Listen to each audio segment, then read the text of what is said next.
Aplikasi yang pertama yaitu aplikasi Android. Nah, cara untuk menggunakan aplikasi ini dengan klik pada ikon aplikasi Kelurahan Oebufu dan akan menampilkan tampilan loading awal. Selanjutnya kita masuk pada menu utama aplikasi.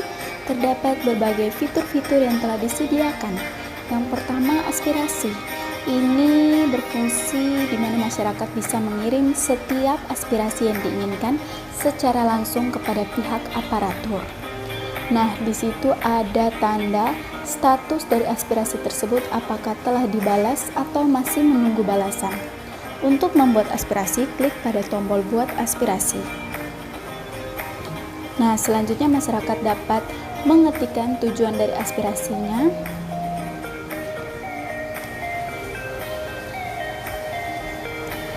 Dan kemudian ketik isi dari aspirasi. Selanjutnya masyarakat juga dapat langsung mengunggah foto langsung dari galeri handphone masing-masing dan klik kirim aspirasi untuk mengirimkannya secara langsung. Menu yang selanjutnya yaitu berita. Nah, berita ini berisi berbagai berita-berita terkait Kelurahan Oebufu dan sekitarnya. Cara untuk membukanya tinggal klik saja pada judul berita yang diinginkan, kemudian pilih jenis browser yang diinginkan apabila di handphone kalian terdapat lebih dari satu browser. Nah, secara langsung akan menampilkan halaman dari berita yang ingin untuk kita baca.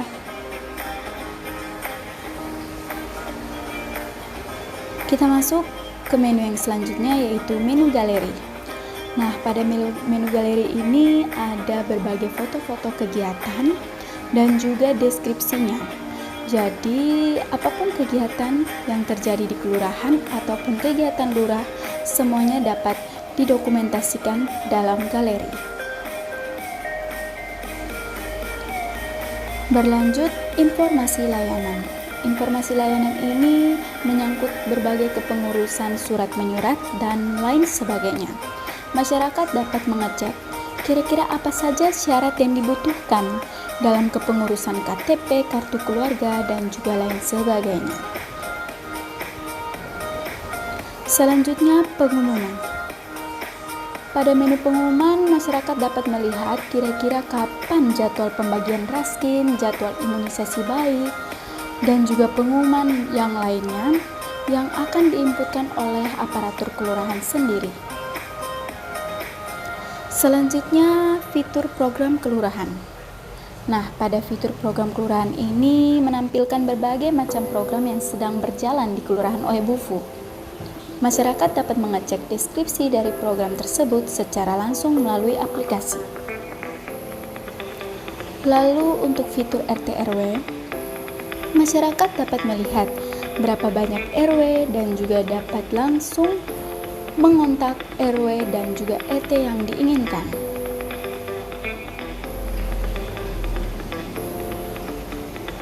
Selanjutnya, untuk fitur tentang kelurahan, ada 3 subfitur atau submenunya. Yang pertama, profil kelurahan. Nah, ini menampilkan profil dari Kelurahan Oebufu. Selanjutnya, sejarah kelurahan. Ini menampilkan sejarah dari Kelurahan Oebufu. Dan yang terakhir, aparatur kelurahan. Di sini ditampilkan profil dari berbagai aparatur kelurahan, serta masyarakat dapat secara langsung untuk mengontak melalui via telepon dan juga via SMS.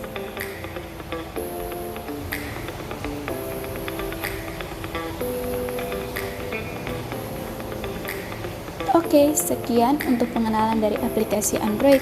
Mudah bukan?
Oke, sekarang kita masuk pada aplikasi yang kedua, yaitu web service. Nah, web service ini beda dengan Android. Kalau Android yang menjadi aktor adalah pihak masyarakat, sedangkan web service yang menjadi aktor adalah pihak kelurahan, di mana pihak kelurahan akan mengupdate ataupun mengelola setiap data yang ada pada aplikasi Android melalui web service. Jadi di antara keduanya saling terintegrasi di antara yang satu dengan yang lainnya. Nah, sekarang bagaimana caranya agar kita dapat mengakses web service ini? Berikut adalah tutorial untuk para aparatur agar dapat mengakses akun dari web service. Pertama-tama harus sudah menyediakan browser atau media penjelajah baik pada komputer, laptop, bisa juga pada smartphone yang Anda miliki. Caranya klik 2 kali dulu atau buka browser yang Anda miliki tersebut. Kemudian ketikkan link dari web service, yaitu olivia.keloebufu.com. Kemudian search atau klik enter. Nah, kita akan langsung masuk pada tampilan login. Yang dapat masuk dan mengakses web service ini hanyalah pihak aparatur saja, yaitu pihak yang username dan juga passwordnya sudah teridentifikasi ada di dalam database. Nah, sekarang saya akan memasukkan password dan juga username untuk admin. Lalu klik masuk sekarang. Apabila muncul tampilan sebagai berikut ini, maka aparatur sudah berhasil masuk ke dalam web service. Nah, untuk bagian beranda ada tabel web service atau API. Ini merupakan link-link yang menghubungkan update data di antara Android dan juga web service. Jadi apapun yang diubah, dihapus maupun ditambah pada web service ini akan langsung terupdate dalam aplikasi Selma yang tadi. Selanjutnya, menu-menu terdapat di bagian pojok kiri dari web service. Jadi aparatur bisa memilih ingin mengelola menu yang mana. Di sini menu yang saya klik yaitu menu aspirasi. Aparatur bisa pilih ingin melihat semua aspirasi atau cukup aspirasi yang belum dibalas. Caranya tinggal diklik saja. Berikut tampilan untuk semua aspirasinya. Apabila aparatur ingin menghapus aspirasi, tinggal klik pada tombol hapus. Kemudian pilih OK. Dan apabila aparatur ingin membalas aspirasi, klik pada ikon balas. Lalu klik balas aspirasi dan tinggal mengetikkan apa yang ingin dibalaskan pada aspirasi terkait. Dan kemudian klik kirim balasan. Maka sistem akan langsung menampilkan notifikasi. Jadi segala bentuk pengelolaan yang ada di web service ini nanti akan langsung muncul notifikasinya dari perubahan. Kemudian aparatur kelurahan. Di sini ada data-data aparatur yang terdapat di Kelurahan Oebufu dan admin yang sudah terdaftar dapat dengan mudah dan juga secara langsung menghapus, mengedit, ataupun menambah data, misalkan ada aparatur baru ataupun aparatur yang lama sudah berpindah. Selanjutnya, menu galeri. Nah, pada menu galeri ini, aparatur ataupun admin bisa menambah data. Jadi, ada kegiatan apapun atau ada foto apapun bisa langsung dimasukkan pada tabel web service ini dan nanti kemudian bisa ditampilkan pada aplikasi Android-nya. Dan untuk menghapus dan juga mengeditnya hampir mirip dengan menu aparatur yang tadi, tinggal diklik dan juga langsung diubah rincian yang diinginkan dan juga tinggal diklik pada hapus, maka sistem akan langsung menghapus data terkait. Selanjutnya untuk berita, berisi berita-berita lengkap atau berita-berita yang ada di sekitaran Kelurahan Oebufu dan sebagainya. Ini bisa ditambah oleh aparatur, bisa juga dihapus dan diedit. Selanjutnya untuk informasi layanan, yaitu layanan-layanan apa yang terdapat di kelurahan, bisa langsung dikelola secara bebas oleh pihak aparatur. Lalu pengumuman apa saja yang terbaru, mulai dari jadwal raskin, kemudian mungkin kerja bakti, pembagian imunisasi bayi, dan lain sebagainya bisa langsung ditambahkan sendiri oleh admin. Lalu program kelurahan dapat ditambahkan juga secara leluasa oleh pihak admin. RT RW, berikut data-data RT RW-nya sudah lengkap yang saya dapatkan dari data kelurahan. Untuk selengkapnya dan selebihnya bisa ditambahkan lagi oleh pihak aparatur sendiri. Kemudian ada profil kelurahan. Dapat langsung diubah apabila ada update data dari kelurahan, misalkan jumlah penduduk dan lain sebagainya. Kemudian sejarah kelurahan. Nah, untuk fungsi yang terakhir itu yaitu logout, itu untuk keluar. Misalkan aparatur di kelurahan ada 11. Nah, salah satu yang menjadi admin ini masuk ke dalam sistem. Apabila ia ingin keluar sistem dan kemudian ingin membiarkan admin yang lain untuk login, maka ia harus logout terlebih dahulu. Nah, untuk keluar dari sistem tinggal klik pada foto adminnya, kemudian klik logout untuk keluar. Saya ingin mengakhiri seksi ini, pilih ya. Nah, maka secara langsung admin terkait sudah keluar dari sistem. Nah, cuman seperti itu yang dapat saya bagikan mengenai tutorial penggunaan dari web service. Selanjutnya kita akan berlanjut pada tutorial penggunaan aplikasi yang ketiga.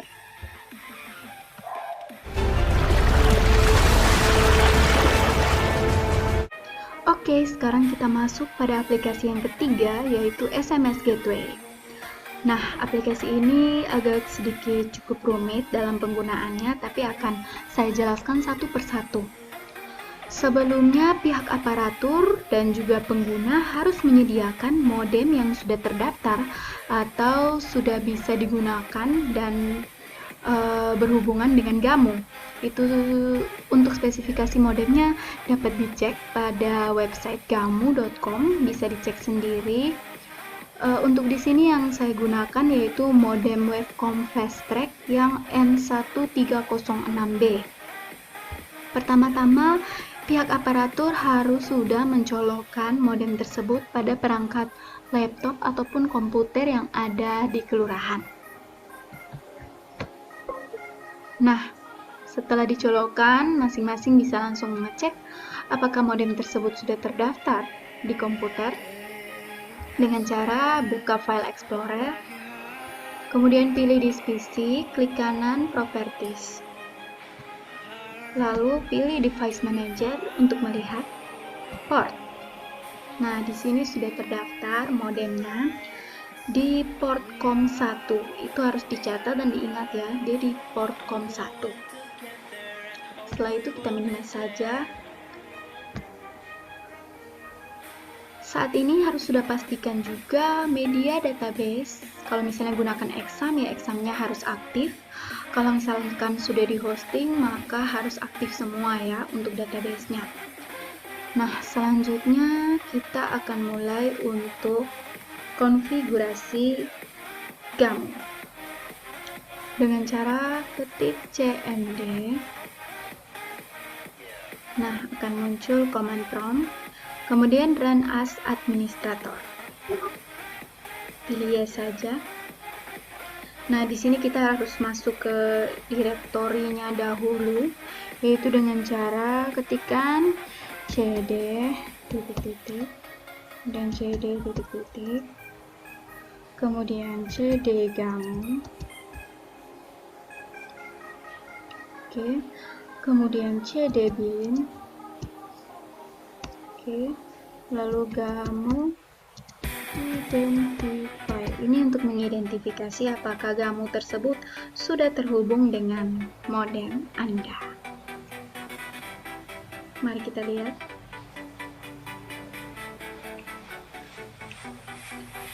Kalau baru pertama memang dia agak lama ya.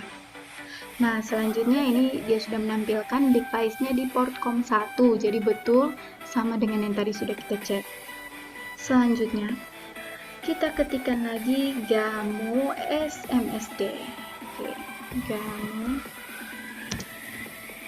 strap SMSD min C spasi SMS DRC.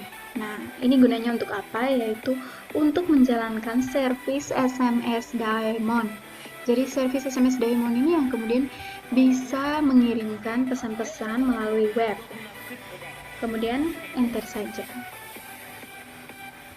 Nah, apabila dia sudah muncul seperti ini dan dia tidak kembali lagi ke atas kursornya, maka sudah berhasil terhubung ya. SMS Diamond-nya sudah aktif. Kemudian kita tutup jendela CMD ini, kita buka lagi CMD, buka ulang. Nah, di sini kita akan mulai untuk start Gamo SMSD service, memulai Gamo SMSD-nya. Dengan ketikan Gamo, ini tidak perlu masuk lagi ke direktori seperti tadi. Start SMSD min C SMS DRC. Oke, kemudian strap S. Nah, strap S ini untuk memulai atau start. Kalau ingin menginstal berarti strap U dan lain sebagainya ya. Nah, dia muncul service Gamo SMSD start successfully, berarti sudah aktif. Kita tutup saja ini. Kemudian kita langsung buka pada browser. Setelah itu ketikkan link dari SMS Gateway ini, yaitu Kelurahan Oebufu Gateway.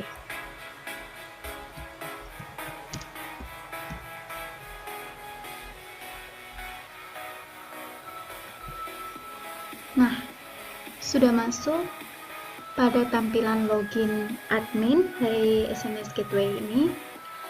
Kemudian masukkan username dan password yang sudah didaftarkan sebelumnya. Apabila pihak dari aparatur belum mendaftar atau belum memiliki akun admin, tinggal klik pada buat akun. Nah, dia akan langsung menampilkan sebagai berikut. Jadi admin baru bisa langsung menginputkan username baru, kemudian password, confirm ulang password, email, dan juga nomor handphone. Untuk login, masukkan username dan password, kemudian klik login. Nah, berarti tadi hasil dari konfigurasinya sudah berhasil. Karena tampilannya sudah sebagai berikut ini, kemudian sinyal modemnya sudah menunjukkan sinyal yang baik dan juga sudah terhubung dengan Gamo. Untuk fitur-fiturnya ada tulis pesan, jadi sama seperti kita mau mengirim pesan melalui smartphone. Jadi seperti itu, hanya bedanya ini dalam bentuk web. Nah, jadi kita tinggal isikan pesan saja, kemudian nomor tujuan. Nah, nomor tujuan ini ada yang sudah terdaftar di sini banyak, kemudian klik kirim saja. Kembali untuk membatalkan. Lalu untuk folder ini untuk melihat kotak masuk. Apabila ada pesan masuk baru, maka sistem akan langsung memberikan notifikasi dan juga suara. Jadi nanti ada nada deringnya kalau misalkan ada pesan masuk. Kemudian di sini ada fitur untuk print PDF juga. Jadi untuk bagian pesan masuk ini, aparatur bisa melihat kira-kira mungkin dalam satu hari ada berapa banyak pesan masuk dan lain sebagainya. Bisa langsung klik pada print PDF dan bisa juga ekspor XLS, itu dalam bentuk Excel, dan untuk print dalam bentuk PDF. Jadi bisa secara langsung. Kemudian untuk kotak keluar melihat pesan-pesan yang gagal atau yang belum terkirim. Entah karena pulsa habis atau mungkin Gamonya belum terhubung, nanti dia akan langsung muncul di sini. Lalu pesan terkirim, untuk melihat pesan-pesan yang sudah dikirimkan, sebelumnya. Lalu pesan siaran, nah ini yang paling penting. Kenapa dinamakan SMS broadcast? Itu dinamakan SMS broadcast oleh karena fungsi ini, yaitu adanya fungsi pesan siaran. Jadi kita bisa langsung memilih, misalkan saya mau kirim pesan kepada seluruh ketua RW atau aparatur ingin mengirimkan pesan kepada banyak orang atau kepada grup-grup tertentu, bisa langsung dipilih. Ini grupnya yang sudah saya inputkan berdasarkan data yang diberikan oleh kantor lurah sendiri. Jadi bisa langsung milih, misalkan saya ingin mengirim ke ketua RW, maka ini ketua RW seluruh yang ada di Kelurahan Oebu, dan langsung isikan pesan. Mungkin akan diadakan sosialisasi apa, seperti begitu bisa. Lalu lanjut, ini untuk daftar dari pesan terjadwal, jadi kita bisa menjadwalkan pesan. Misalkan mungkin semua warga harus datang tanggal berikut ini, jadi diinfokan kepada seluruh RT harus memberitahukan. Jadi tinggal aja tambah, masukkan nomornya, kemudian isi pesan dan juga waktunya. Nanti pesan akan langsung terkirim sesuai dengan waktu yang sudah ditentukan. Di sini ada yang sudah expire karena sudah lewat ya. Berlanjut pada pengaturan. Nah, di sini ada profil, ada auto reply. Untuk profil ini bisa mengubah profil akun admin. Jadi bisa unggah foto baru melalui dari komputer atau laptop kantor, bisa ubah username, bisa juga ubah password. Jadi seperti berikut. Kemudian untuk auto reply, nah ini hanya diaktifkan kalau misalkan ingin pesan tersebut secara langsung dibalas. Jadi misalkan kita tuh buat dulu kata kuncinya Anrek, kemudian kata kunci keduanya Oebufu, maka nanti saat kita klik aktifkan, auto reply tersebut akan langsung aktif. Dan siapapun yang mengetik Anrek kemudian Oebufu, nanti akan langsung muncul hasilnya bahwa mereka sudah menonaktifkan atau mengaktifkan akun dari kelurahan. Jadi seperti begitu. Lalu untuk kontak, kita bisa melihat semua kontaknya. Di sini sudah saya daftarkan semua RT RW dan juga semua aparatur. Lalu untuk approve kontak, nah ini fitur yang didapatkan dari dia itu mengecek pesan-pesan masuk ataupun pesan keluar kita. Jadi misalkan pesan masuk ada dari nomor baru, maka dia akan langsung memberikan pemberitahuan apakah kita ingin menyimpan nomor tersebut ataukah tidak. Nah, lalu yang terakhir yaitu grup. Jadi kita bisa menambah nama grup di sini. Misalkan grup apa saja yang ingin kita inginkan, penduduk, RT RW dan lain sebagainya. Nah, apabila admin ingin keluar dari sistem SMS Gateway, maka bisa klik pada tombol keluar di bawah ini atau di pojok kanan atas ya. Kemudian pilih saja OK. Nah, berhasil keluar. Jadi sekian yang dapat saya berikan tentang tutorial penggunaan aplikasi ketiga ini.